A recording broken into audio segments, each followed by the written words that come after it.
All right.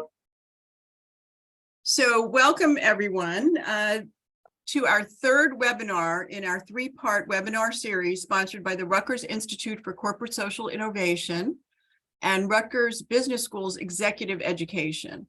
And I want to give a very special shout out to PwC for their generous support for the entire webinar series. Today, our focus is on shared prosperity, leveling the playing field through inclusive upskilling, innovation, and entrepreneurship. We are thrilled to have Lanier Richardson, Executive Director of Rutgers Center for Urban Entrepreneurship and Economic Development, affectionately known as CUED, and Bhushan Sethi, a global practice leader at PwC. I will introduce both of them in a bit. I'm Gina Wertenberg, and I have the great privilege of helping to lead the Rutgers Institute for Corporate Social Innovation and also teach several related courses at Rutgers. I noticed some of my students have joined us today, which is great. I wanted to mention that you can chat questions at any time, and we will be monitoring them throughout the session and also saving time for Q&A at the end. If we call your name, you're free to unmute yourself and ask your question. So we have a lot to cover today, so let's get started. I'm going to set the context for about 10 minutes by briefly speaking about where we are today with regard to sustainability, the wealth chasm, the racial wealth gap, and how this has been exacerbated by COVID-19. Second, I'll briefly describe the concept of shared prosperity as it is currently thought about and introduce our speakers who are actually helping to do something about these seemingly intractable challenges. A key question for this webinar is, how can private organizations help lift in-need communities, and how can all three sectors come together to create a world where prosperity is shared by all? We see here we are living through unprecedented times, and normal will never be the same. We have one catastrophic event which can skew everything. We have pandemics, mega cyclones, fire maelstroms, severe long-term droughts, not to mention wars. In 2022, we have all of these around the globe at once. But I love this quote by one of the founders of the sustainability movement, Donella Meadows. Deborah, if you could click on that, please. Great. And Donella said, the sustainability revolution will be organic. It will arise from the visions, insights, experiments, and actions of billions of people. The burden of making it happen is not on the shoulders of any one person or group. No one will get the credit, but everyone can contribute. So what we see here is that wealth inequalities have increased at the very top of the distribution. Global multimillionaires have captured a disproportionate share of global wealth over the last several decades. In 2016, the top 1% took 38% of all additional wealth accumulated since the mid-1990s, whereas the bottom 50% captured just 2% of it. This inequity stems from serious inequality in growth rates between the top and the bottom segments of the wealth distribution. And in 2020, marked the steepest increase of global billionaire share of wealth on record.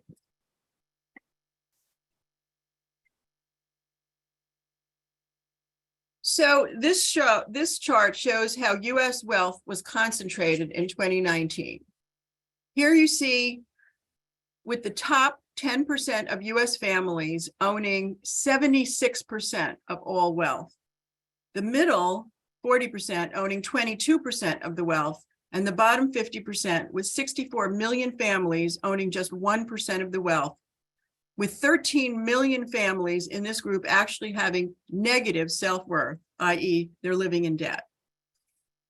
On the next chart, you see that the US is a country of tremendous economic opportunity. However, we all know that the opportunity isn't shared equally. Currently, long-standing wealth gaps across race, gender, and class are widening, fueled by evolving technologies, shifting labor markets, changing demographics, and continued racial bias. While the labor market generates considerable opportunity for the people and places already equipped for success in the digital era, while simultaneously creating new barriers to economic opportunity for women, people of color, and other underrepresented populations, as well as geographies that are struggling to compete. So on the next chart, we see that how COVID has actually reversed these it's called reversals of fortune. And the World Bank report said that it is the quality of schooling that is key to poverty reduction for both non-poor and poor students in both rural and urban areas alike. I also thought it was very interesting that they pointed out that although the pandemic has different impacts on different social groups, the fact that all are affected is an opportunity for leaders to promote a sense of social inclusion and collective resolve, the benefits of which could extend beyond the crisis. And they went on to say that reversing even a massive reversal of fortune, such as what we are seeing today, is possible. It has been done many times in the past, in the face of what were regarded at the time as insurmountable challenges.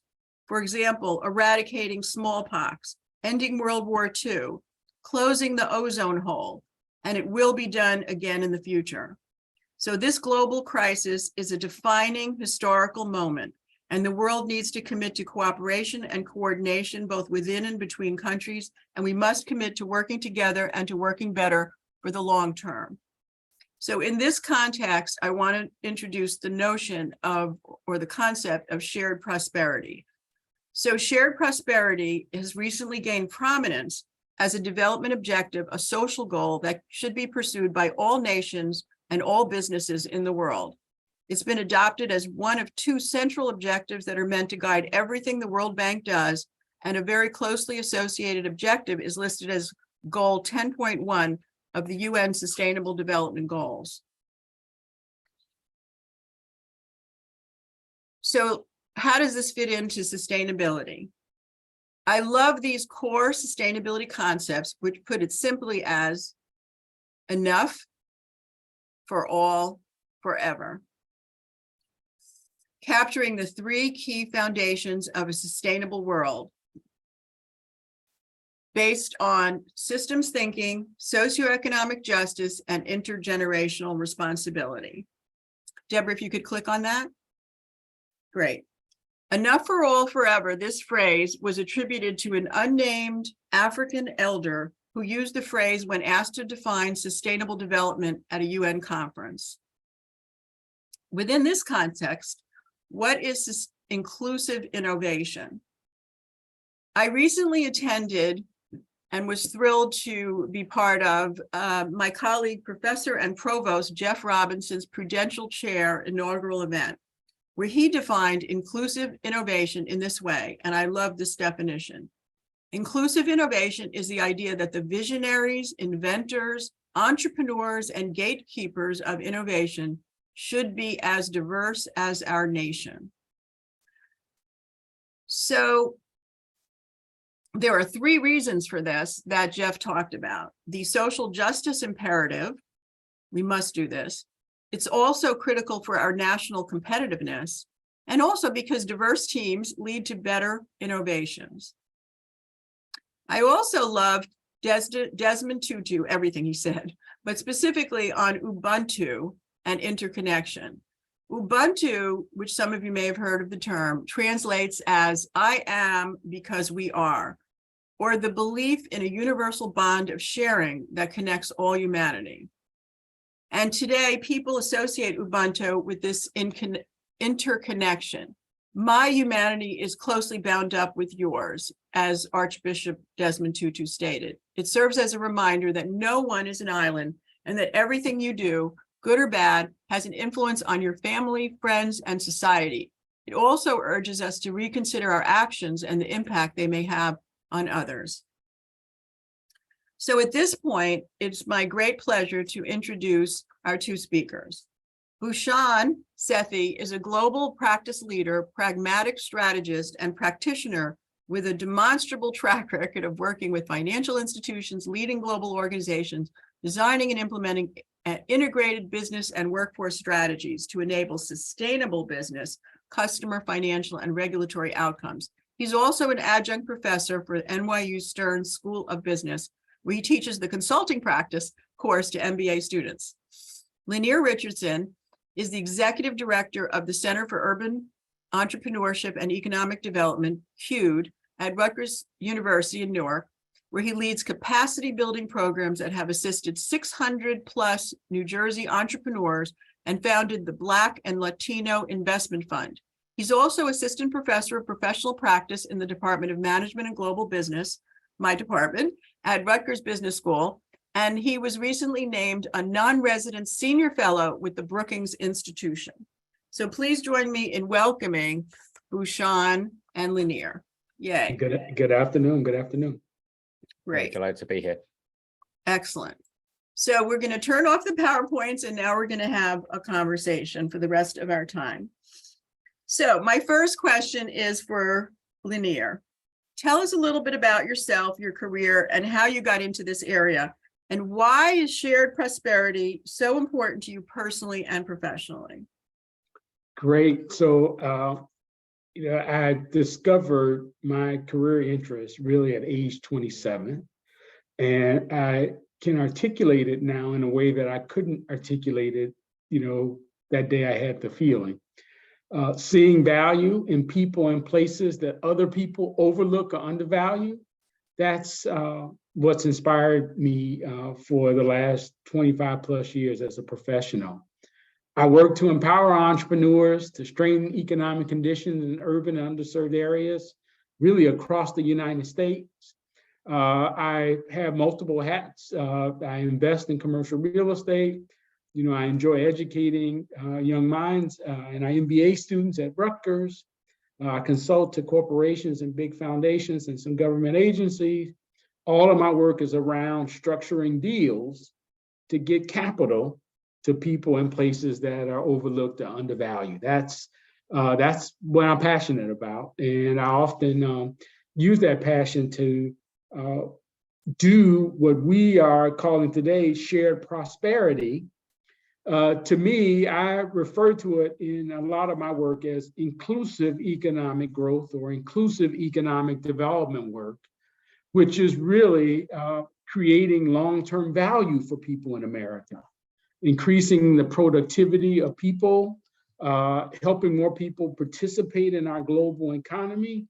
And a lot of my work really unapologetically is around helping Black people in America and Latinx people in America to own assets, to find career opportunities in growth sectors, and to really focus on where there is wealth creation opportunity. So that's what shared prosperity means to me. It's figuring out a way to include people who have traditionally been overlooked into economic growth. And ultimately the result will be higher GDP, more economic competitiveness for our country. Wonderful. I love that. I'm so inspired. So you guys heard me talk about all these problems, and these wonderful speakers are actually doing something about it and making it happen. So let me ask the same question to Bhushan. Tell us a little bit about yourself, your career, and why is shared prosperity so important to you personally and professionally? Thanks, Gina. Really honored to be having this discussion with you and Lanier today. The reason it's important to me is because back to the data you showed and other data, I think we're going backwards on shared prosperity. I think our political system's not helping, the way we allocate capital, the way we measure success, whether it's GDP at a country level or whether it's kind of profitability and financial measures from a business perspective. I've spent 25 years helping companies define and execute different parts of their business and organization strategies. And one of the roles I've taken on in probably the last 5 to 10 is working with policymakers at institutions like the World Economic Forum and the G20, and others here in the US, like chambers of commerce, to give back and actually provide some business lenses into how do you make policy in these areas? How do you make policy that actually addresses systemic racism or underrepresented minorities or better definitions of good jobs and workforce productivity, as Lynette described? So that's why I'm passionate about the topic, and that's why I feel at this stage of my life and career, and frankly, privilege as a business leader, is to kind of work with others to kind of provide insights that are helpful. I love how you work across sectors, across business and into policy domains and globally with the World Economic Forum. It's fantastic. So we're going to dive deeper into that. And I'm going to go back to Lanier and ask him, can you help us understand why investors, business leaders, and grant makers have made commitments to investing in a more equitable and inclusive economy? Yes, literally since 2020, corporations have made unprecedented financial commitments to catalyze inclusive economic growth. I call it, we know the period of 2020 was pandemic, was protest following the tragic murder of George Floyd and others, and political pandemonium. So, when I think about 2020, and out of that period, there were over $70 billion of announced commitments to catalyze economic growth initiatives, racial justice, investing initiatives in America. And savvy executives are finding ways to structure public-private partnerships that generate revenue, increase profitability, and increase employee engagement as well. What I found that many corporate leaders now are trying to find ways to invest in initiatives because they recognize that investment will strengthen communities, can address systemic inequalities, and can actually close the racial wealth gap that we all recognize. What's interesting is there was a study, Pew Research, as I recall, that most Americans really do believe our economy can be bolstered by fueling more diverse business growth. But interestingly, a third of people don't really know how to make a difference, right? And so that's the work that we have an opportunity to do at Rutgers Business School. That's, I conduct a seminar on inclusive growth and public-private partnerships, that really talk about how to strengthen the American economy by supporting, racially diverse entrepreneurs, recognizing the importance of place-based economic development strategies, framing the business case for intentionality around inclusive economic development and growth. So again, I think we're in a moment in time where corporate leaders have recognized this clarion call to strengthen, our economy and really our global economy by getting more people, involved in leading and driving, and owning that growth. That is so inspiring. So actually helping to address the problem at a systemic level and working with the different institutions for public-private partnerships. Great. Yes. Bhushan, can you share your thoughts on how businesses are currently balancing their focus on profits and purpose in light of today's economic headwinds?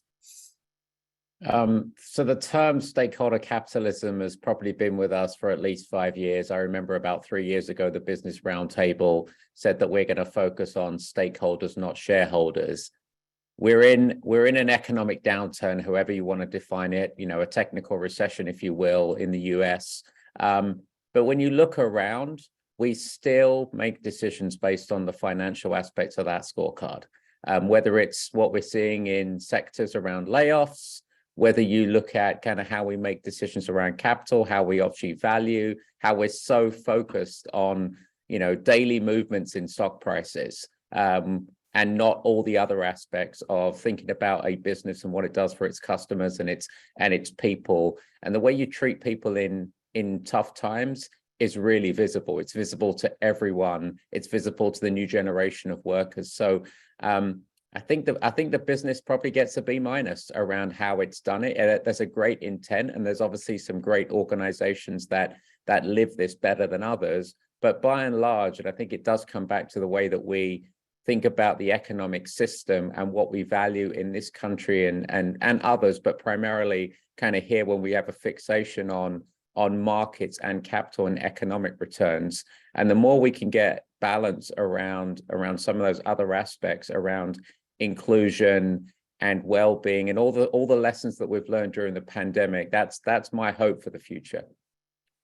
Great. Can you say a little more about what steps companies can take to advance their shared prosperity agendas? Yeah. So many, especially public organizations out there will talk about their purpose. They'll talk about values. They'll talk about the importance of all aspects of diversity, equity, and inclusion. And there's some transparency into things like gender reporting. There's some mandatory ESG type disclosures. But the more companies can actually just lean in and be much more transparent on what they are doing to create economic security. Linnea mentioned kind of job creation. The best way to drive inclusion is to create jobs so that people can have economic security. So the more businesses can talk about how they're hiring from different backgrounds, how they're creating on-ramps into their workforce, how they are tracking the progression of underrepresented minorities, how they're taking action to be much more inclusive. We have a labor force participation that's stubbornly in the 60s in terms of percentage, getting more people back into the workforce. Forget about return to office, but actually getting more people in the workforce, caregivers, retirees, younger people, people without college degrees, ex-convicts, whatever it may be. That's what businesses can do individually and collectively, like through chambers of commerce and other industry groups. But business isn't going to do it just because it's the right thing to do necessarily. There's got to be some degree of regulation and guardrails around this. And we've got to work with the education system, primary schools, secondary schools, et cetera. So I think there's a lot that business can do. It needs to work together, but I do think some healthy transparency around all of those aspects and being honest around what they are going to drive and what they can control is probably a good starting point. Outstanding. Excellent. All right. I'm going to ask Lanier a question. So can you explain to everyone how patient and flexible capital from private, public, and philanthropic sources can actually help close these racial gaps in income and wealth and strengthen communities? Sure. Yeah, I have a stump speech that can be summarized as follows: that wealth is created by owning assets that generate revenue, assets that appreciate over time. Sometimes they have tax advantages. And so if we're going to close the racial wealth gap, we got to focus on helping people of color in America, which is the predominant, when you showed that chart and it goes 40%, not having asset ownership, it's largely people of color. And closing that gap by helping people own businesses, own property, own intellectual property, whether it's intellectual property or real property, owning assets that will generate revenue and appreciate over time is core to the strategy of closing racial wealth gaps. One of the things that we found in our work at the Center for Urban Entrepreneurship and Economic Development at Rutgers is that there's a need for patient, flexible capital, equity-like capital. Many people of color, because of systemic inequality that has been part of the history of America, don't have access to the friends and family round of capital, don't have access and is ready access to banking, capital from banking system. So, we've defined patient capital as investment in entrepreneurs that will help them start or expand a business or buy a piece of commercial real estate. And we found that there are different types of investors providing this patient capital, whether it's mission-oriented impact investors, individuals, sometimes it's grants, sometimes it's low-interest loans, sometimes it's equity. most times is with a long-term horizon and impact measures of financial gain, not just directly return on investment, but our community is getting stronger, is crime decreasing, our educational outcomes, improving, measuring metrics around social determinants of health. If patient capital is done right, all of these things, are part of the result. Love that. So tell us more, Lanier, about what initiatives and strategies you've been piloting by the Center for Urban Entrepreneurship and Economic Development at Rutgers Business School to drive this kind of inclusive innovation. Really exciting. Rutgers is a great place for this work. The dean of our business school has made social impact one of our 3 strategic priorities. We have a provost who you just mentioned, Gina, that is, made his academic career around inclusive innovation and social entrepreneurship. We have a chancellor in Rutgers Newark who's, an international proponent of publicly engaged scholarship. So it's in that context that we do the work at our center, which is to integrate scholarship and private industry, government, nonprofit, corporate, to support this inclusive economic development work. What I'm most excited about is a lot of our stuff is related to identifying entrepreneurs who can be innovators, diverse entrepreneurs who are driving growth companies, tech-enabled, tech-adjacent opportunities, as well as getting them early stage patient capital, as I just mentioned. So we started our Black and Latinx Angel Fund. Dr. Jeff Robinson did some interesting work around helping more people of color access small business innovation research grants from the federal government. We've gotten capital from Big Foundation and from some of our banking partners to help entrepreneurs more grant capital to help them get financial systems in place and credit repair and, get on the on-ramp. Our big program, which I'm most excited about, and we summarize it as 1,000 million. Can our little center help 1,000 diverse entrepreneurs generate $1 million a year of annual recurring revenue? That annual $1 million, as many people on this call know, is not the end all be all. It's just a threshold of viability. I have some customer validation. We have some product. We have some, hopefully there's the owner's comp and maybe 1 or more employees. But our thought is 1,000 times 1 million is 1 billion. So could our little center, help to get 1,000 urban entrepreneurs operating in urban areas and underserved areas get to $1 million a year of annual recurring revenue, $1 billion of economic impact. At our last count, we had over 270, and we're continuing to push that agenda. That's fantastic. So we absolutely want you to be able to do that, and we'll cheer you on and support it in every way we can. All right. So Bhushan, can you help explain how companies are measuring the effectiveness of executing their shared prosperity agendas? Yeah, so that there's going to be some transparency around the business results, and again, like we said, it's going to be led with financials, but there's obviously going to be discussions around what are we doing around our employees, their well-being, their employability, what are we doing across our supply chain around shared prosperity. How are our business models, if I'm a bank, actually helping small, medium businesses, diverse businesses grow and kind of get a rung on that kind of economic ladder? I do think one of the things that we're not measuring enough is how we improving societal issues. So one of the big societal issues we have in the US is polarization. We have a significant amount of people who are on either sides of a topic, whether it's a political topic, a social topic. Return to office has become this ridiculously polarized discussion, and it doesn't need to be. And so the more that we can actually understand and businesses can start to say, have I engaged all of the constituents in a particular discussion? If I'm going to be thinking about making layoffs, have I engaged lots of people to say, are there alternatives to layoffs?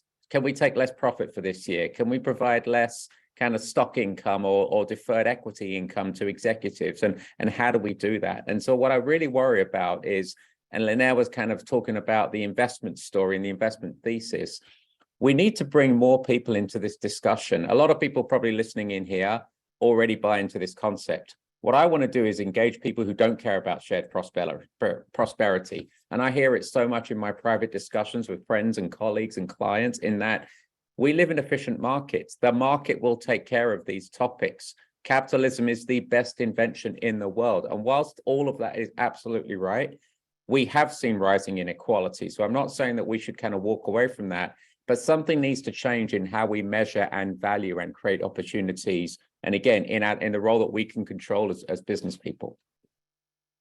Yeah, the moment is calling for us to do capitalism differently, right? It is a great system, but that's what the moment, I believe, is giving us an opportunity to think in a systemic way. How do we do capitalism better?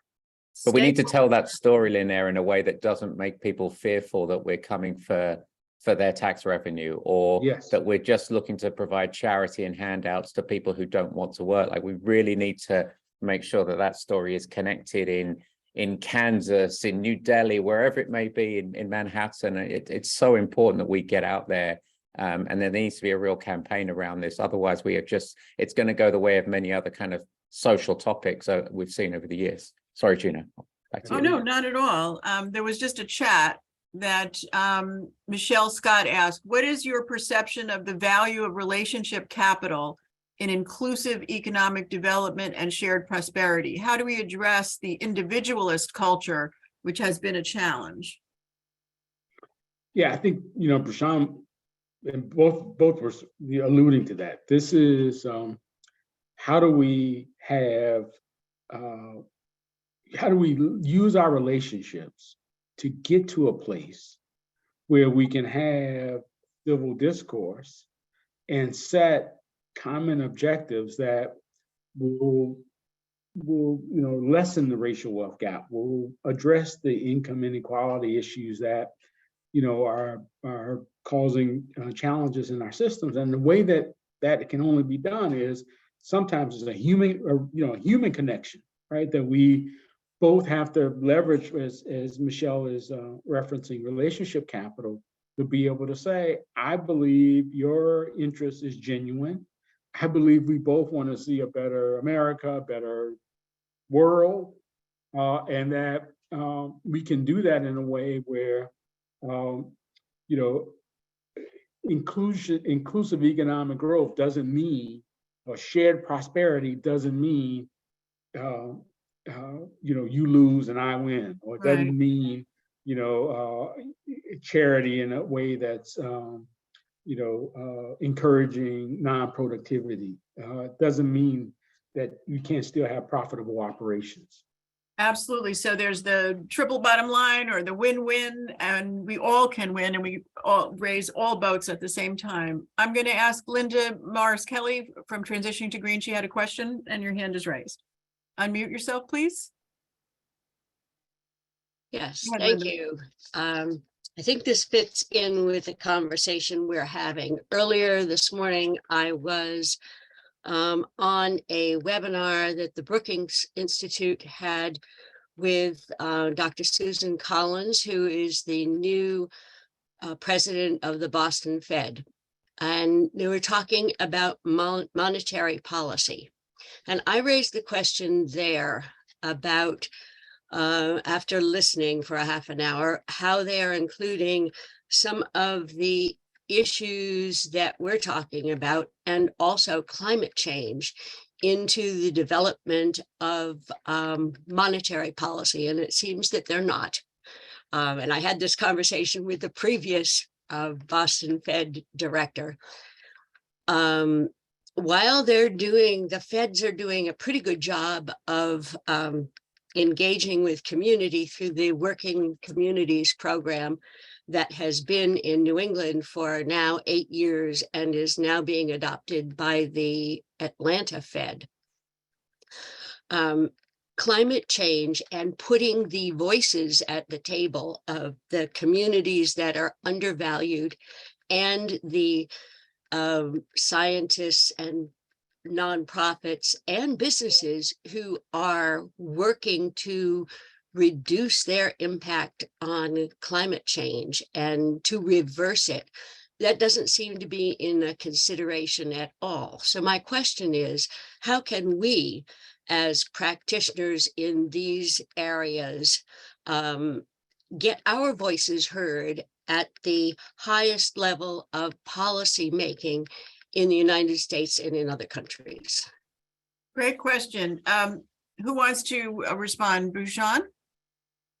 I'd say from a business angle, what those of us who are working in business or advising business need to kind of put this topic on the table to say, if you take something like climate that Linda mentioned, there are so many people that do not believe in climate because it's been weaponized, politicized, whatever you want to describe.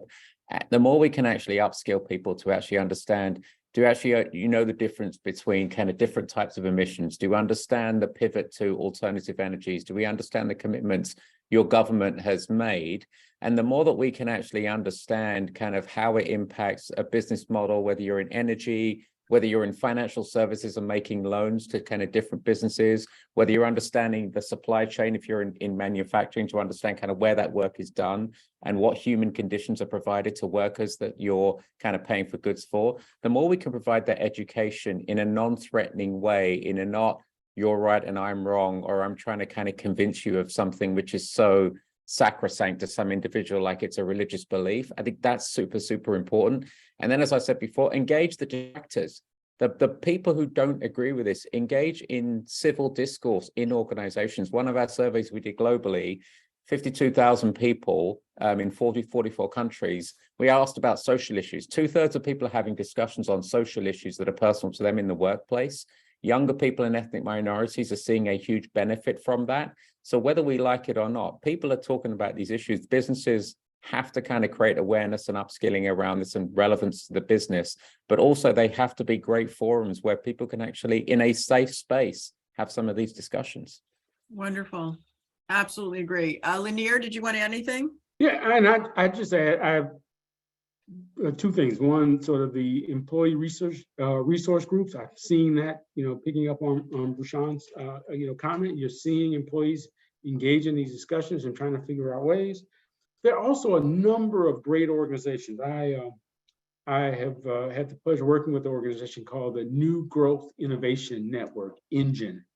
And it really is it's an organization of national thought leaders and practitioners focusing on how do you do inclusive growth work? How do you position people that have been left out to lead and drive and own growth, to identify, next economy opportunities, to address climate change from a business standpoint at the same time that you're addressing, inequalities in our systems. And so, I mentioned Engine. There's a number of great organizations that are doing that work. And I think collectively, organizations amplify the individual voices, even the Brookings work, both the seminars and the webinars like this and the promulgation of research, all creates opportunity to continue to advance the discussion. Wonderful. So let's talk a little bit about risks now.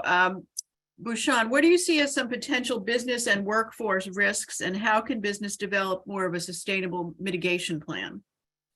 I mean, the biggest risk right now is obviously economic. We are in a downturn. We are seeing we've had good times for at least, 13 years for many of us in business. And so as we might focus on the short term and we might be motivated by short-term profit, and just like politicians might be motivated by kind of short-term kind of policy decisions, we have to stay long, whether it's on climate, whether it's on inclusion, whether it's on shared prosperity. So kind of really making sure that the voices are at the table. We're thinking about plans with both the balance of kind of short and kind of midterm. And then the other risk are just, that we're not prepared for the next existential shock that we'll no doubt get, whether it's war, famine, something climate related, something kind of civil related, that we need to be much better prepared. We did so well as a world and as a country at the start of COVID. We've lost a lot of that. we don't have as much inclusion and tolerance and acceptance, and we've got rising, divisiveness on many, many issues. The more that we can kind of be better prepared for the next existential shock that we'll have, which will in fact impact all of our businesses and kind of workplaces, I think that's the great opportunity that we need to be better prepared next time around. And let me just add, I think we Yeah. see, the news headlines, sensationalized, descriptions of violence and crime and, violent crime in neighborhoods. I think a lot of it has to do with lack of economic opportunity, right? And so a lot of the work we do at our center is, can we create a way for people to earn $50, $60, $100,000 a year just to be able to sustain their families?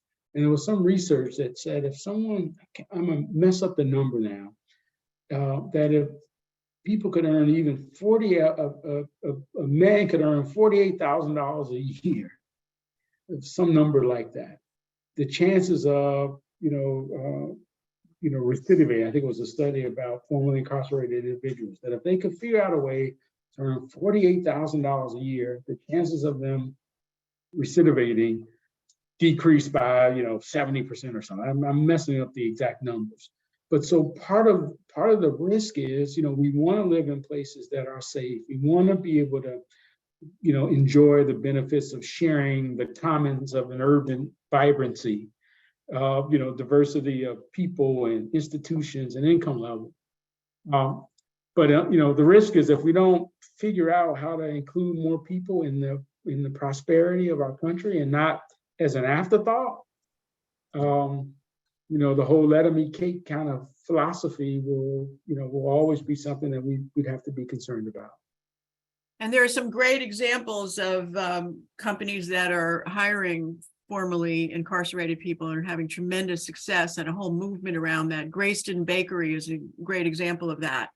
They make the brownies that go into Ben and Jerry's and other ice creams, and they've just done some remarkable things. And there's a whole movement called, I think it's Can the Box or something, so that they're not prevented from getting hired. And that's a whole nother way to contribute. Awesome. All right. I wanted to spend a couple of minutes before we take more questions from everyone about the challenges and solutions. Specifically, Bhushan, if you could focus a little on what's going on with upskilling, I'd love to hear more about that.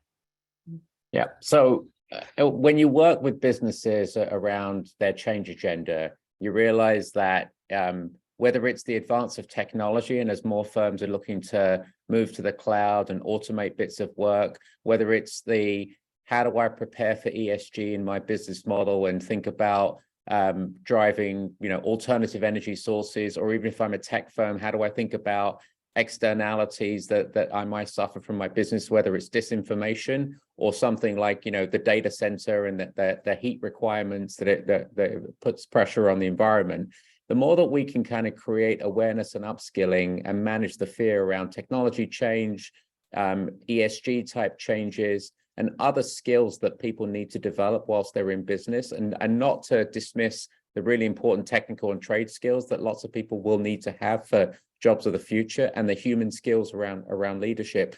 The more businesses, and this is a thing where businesses have realized that upskilling is so important, especially with such tight talent markets. You can't hire enough cybersecurity professionals. You have to bring people in from different backgrounds and kind of train them and certify them in this area. So the more that we can actually, as businesses, map out what are the future skills that you need, how do businesses work with whether it's workforce development in the US, whether it's governments, whether it's colleges, whether they be trade colleges or further education colleges around the world, and all of the online platforms that have access to free content. There's a huge role that business can play, but what they need to do is they need to, again, manage the fear and anxiety, commit to upskilling people, even in the times when people need to be laid off.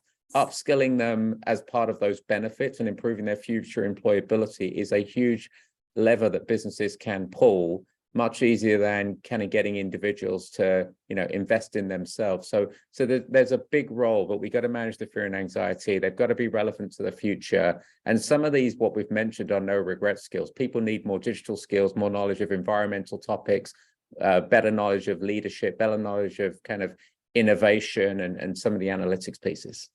And the soft skills too, absolutely. That's great.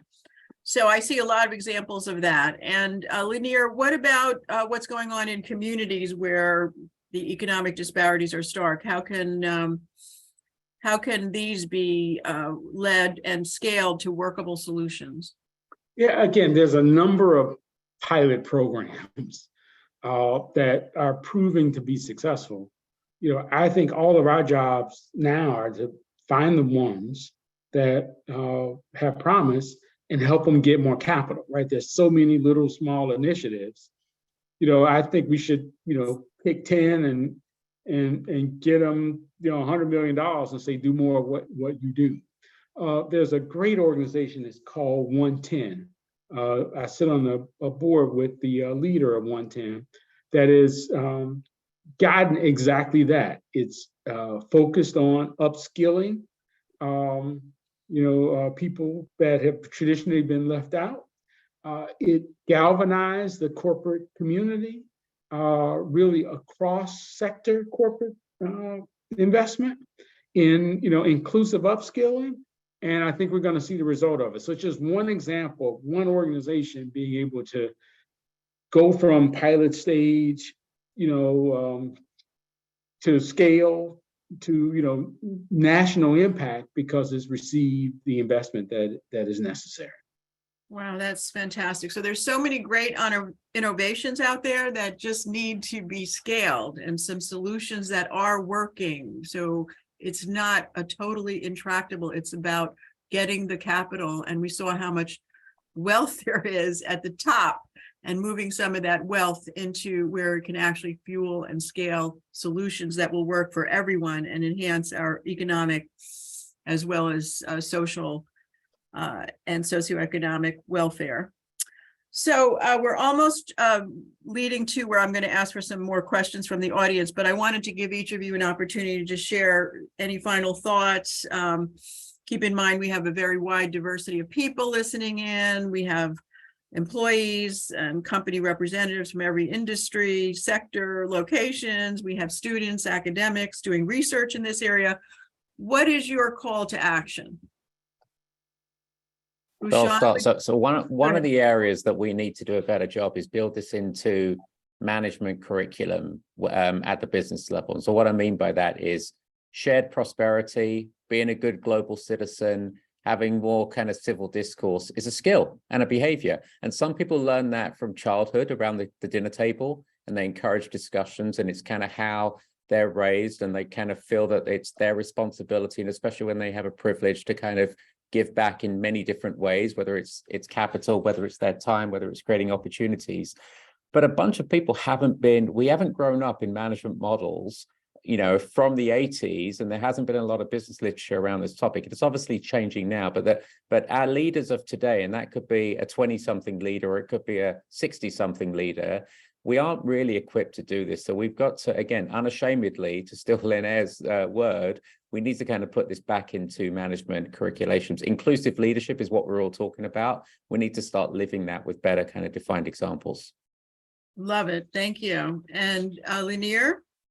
Yeah, I think, I was looking at even one of the questions in the chat, and we're at a period where there's been record corporate profits in the U.S. economy. And again, profitability and productivity fundamental to the American dream and the American system of capitalism. So no one's complaining about that. But I think there's this opportunity now that looks at how do we position people that have been left out? How do we invest in people that have been left out? Not in a redistributive way, but to create systems, create business propositions, to identify growth areas in our US economies and to invest to help people that are in the bottom 40% of our economy to own, to lead, to drive, future growth. That's the way we're going to truly, achieve the real dream of capitalism. And that's the way that we're going to, be more competitive as a U.S. economy. The call to action is that, we all sit at the table, whether we're entrepreneurs, whether we're academic, corporate leaders, entrepreneurs. We all have an opportunity to do this, but it takes intentionality. It takes us a little harder to do. It takes an extra research. It takes advocacy in a different way for resources. It takes a longer term perspective to see return on investment.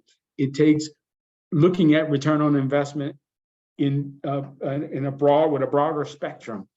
So we all have an opportunity to do that. And if we do it together, our world will be better. Wonderful. Putting our money where our mouth is. We had a question from Edith. I don't know if Edith wants to read it or I can just read it. You can, Professor. Okay, Edith. It says, is the elephant in the room the need for large-scale federal government direct investment or tax incentives to incentivize private industry to take risks, willingness for less short-term profit, for example, to invest in hiring workers that are perceived to have more risk, whether they are young or old or long-term unemployed, et cetera, and invest in the areas covered in this series, climate justice, health equity, and shared prosperity. If not from the federal government or tax incentives, how will private industry be willing to absorb this risk? I would just say that businesses coming together to say how we're going to measure differently. We're all part of the problem and part of the solution, whether we're business people, investors, management consultants who advise businesses. If I'm out there advising a business to be more profitable, and part of that profitability is introducing automation, which automates away a bunch of jobs, and those jobs impact disproportionate, underrepresented minorities, that company that's made a commitment to DEI goals will renege on those DEI goals. They've made a commitment to their investors around inclusion, will renege on those, but they might get the profitability. I'm not a good consultant if I'm making that advice. The business is not truly being honest with its kind of commitment to society by playing that.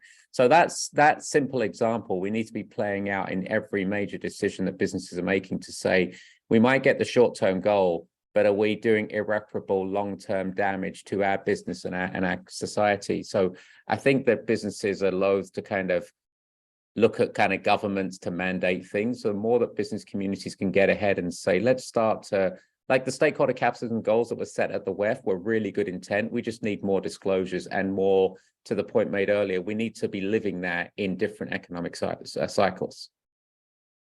Excellent. Okay. I think we can have a little time for a couple more questions, and I'm going to look at the chat. Who else has some questions? And while you're thinking about your questions,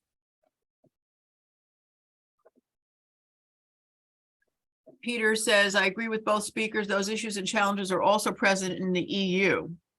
Absolutely.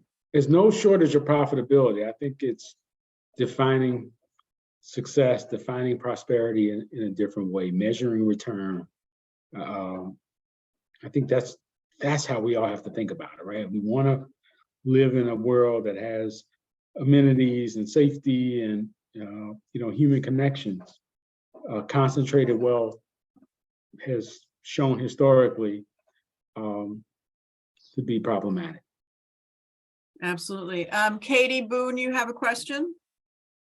Hi, yes. I'm curious about when I've heard one of the speakers, and I'm sorry, I'm still catching up. One of the speakers talk about a place-based approach to economic and community development to really build in those relationships. And I was curious how many of the folks in here, around here, are looking at forms of regenerative development as a way of being able to even shift place-based approaches to more of a place-sourced approach, where it's deeply connected to the culture of place, the history of place, multiple forms of economy, and really thinking more broadly about what what wealth looks like. And I was just curious if there's anybody here on the call, speakers, looking at regenerative economics, regenerative place-sourced approaches to economic and community development as it pertains to entrepreneurship and innovation.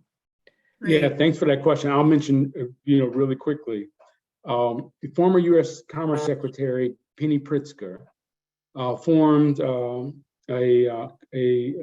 foundation, the Pritzker Childbirth Foundation, and they're phenomenal. The Pritzker family, phenomenal investors.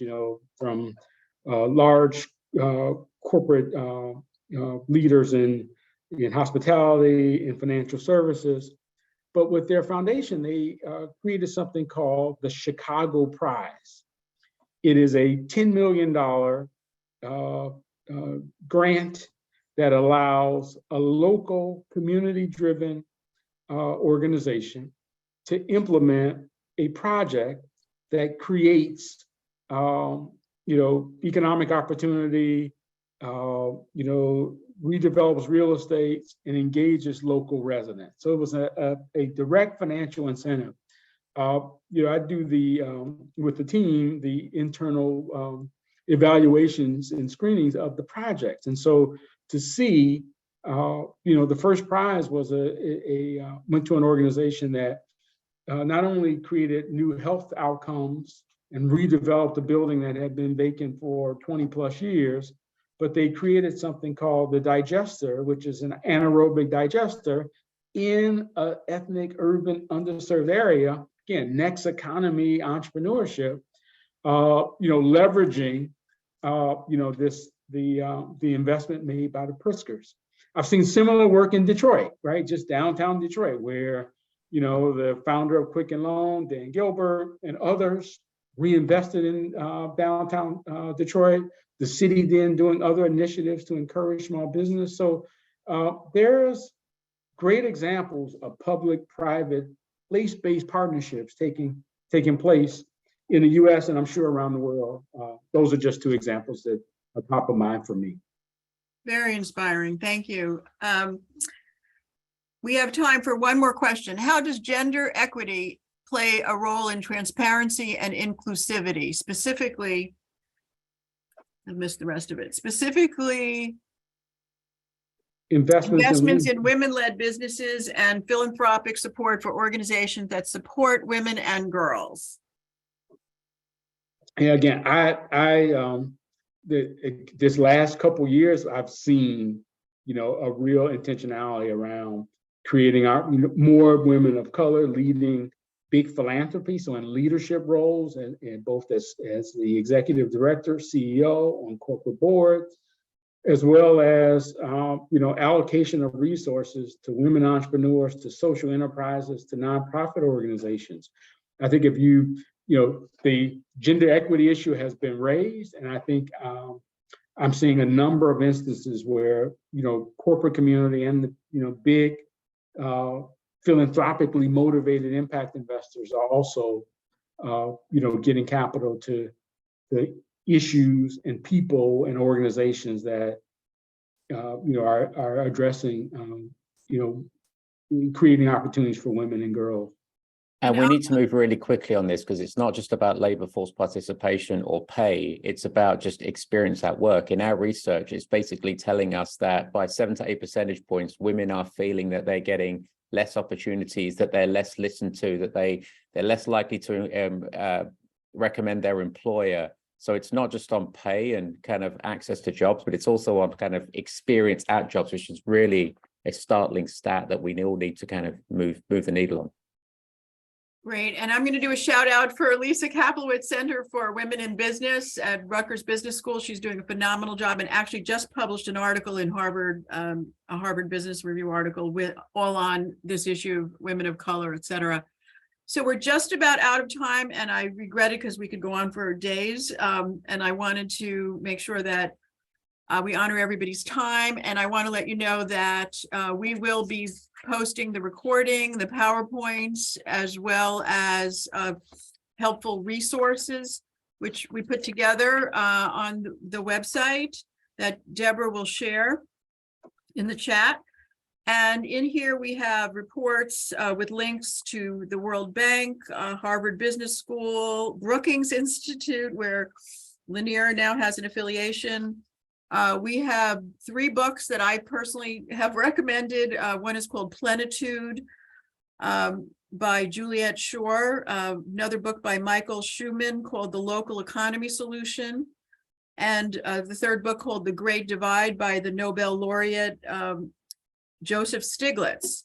Then we also talk about companies leading the way, including Bank of America, Microsoft, Siemens, Verizon, and other Ideas 42, and some articles, including articles published by PwC that Bhushan was involved in, as well as multiple articles and media mentions that Lanier has been involved in, as well as a study by the New York Times, which I thought was wonderful to include, showing a key to reducing poverty is more friendships between rich and poor. So thank you, everybody. Thank you to our speakers. Yay. Yes. Great job. And we will be posting this early next week. I thought it was a very rich and important and critically timed conversation. Thank you, everyone.